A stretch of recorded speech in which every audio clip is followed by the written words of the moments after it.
Hi everybody, today I'm going to be making bruschetta, and a little bit about the history, or like the definition of it is, the Italian verb bruscare means to roast over coals and bruscare means to burn or toast, which is how the first bruschetta was made. The noun bruschetta is derived from these verbs, although modern styles of bruschetta is often made from bread, grilled in a skillet, or baked in an oven until hard and dry. If you order bruschetta in Italy, you will likely be served one piece of crusty, lightly toasted Italian bread slathered with olive oil and a clove of garlic on the side. However, if you order bruschette, the plural of bruschetta, expect a plate of bruschetta with a variety of toppings. So it's just a little bit of history and the definition of it. So now we're going to get into it and all the ingredients, and yeah. So let's get into how you make this. Start getting cooking. We wash your hands for at least 20 seconds and make sure your surface and everything is cleaned off and stuff, so there's no germs or anything. And yeah, now I'm going to get into what you all need. And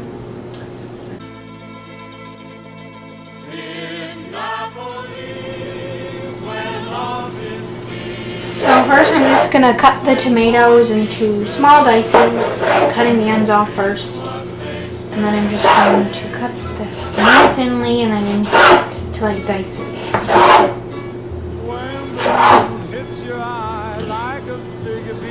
Really small.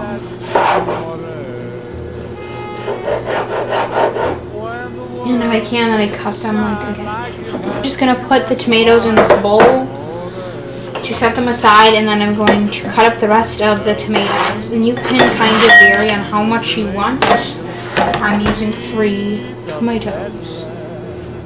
So now I have all the tomatoes in the bowl, and now I'm going to cut up some basil. I'm going to do about like 2 to 3 leaves. I guess depends on how many tomatoes you have, like, and how much all you want to put in there, but I'm going to do about like 3 leaves. I decided to do 2 leaves because these are really big. And what you're going to do is you're going to stick them together, and you're going to roll them up real tight. And then I'm going to cut them. When you walk in a dream, but you know you're not dreaming. And now I'm going to put that in my bowl of the tomatoes. Now I'm going to cut up my garlic. Now I usually do about 2 to 3 cloves of garlic as well. So basil 2 to 3 and garlic for 2 cloves. So yeah. I'm just going to cut the ends off of it and then smash it and then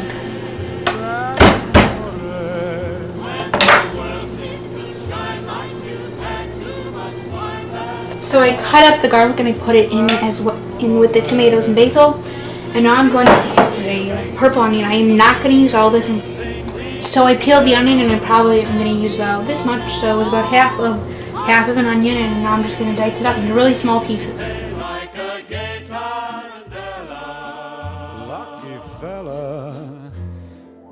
Okay, so I put the onions down here and I cut that all up, and I put my oven on broil on high, so just make sure you do that before you want to put everything in the oven.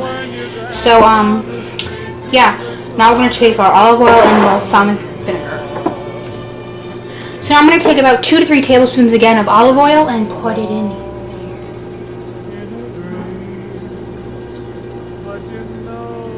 I'm going to do about 3.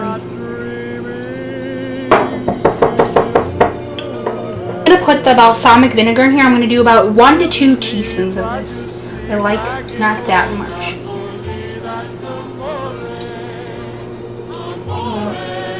About 2 teaspoons. So now that I got everything in this bowl, I'm going to just mix it all together.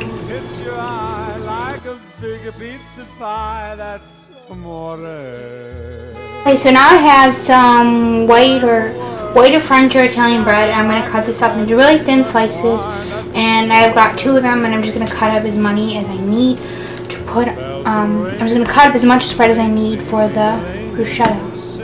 So, yeah, make sure you use a cutting board so you don't ruin the table, and yeah, I'm going to start cutting this now.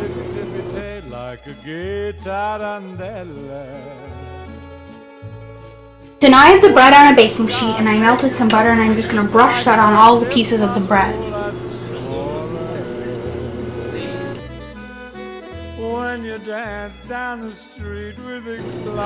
So now I'm going to take the topping, and I'm going to do about like a spoonful of it on each piece of bread. And then I'm going to put this in the oven. Once I put a spoonful of each on the bread, I'm going to probably put this in the oven for about like 2 to 3 minutes. Watch it so it doesn't burn, and then you can take it out.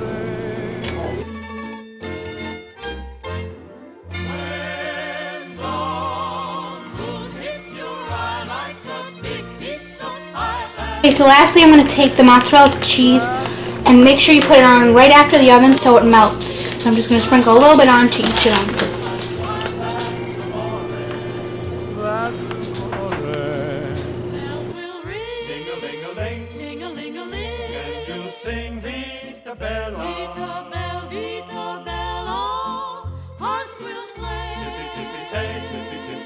Like a game.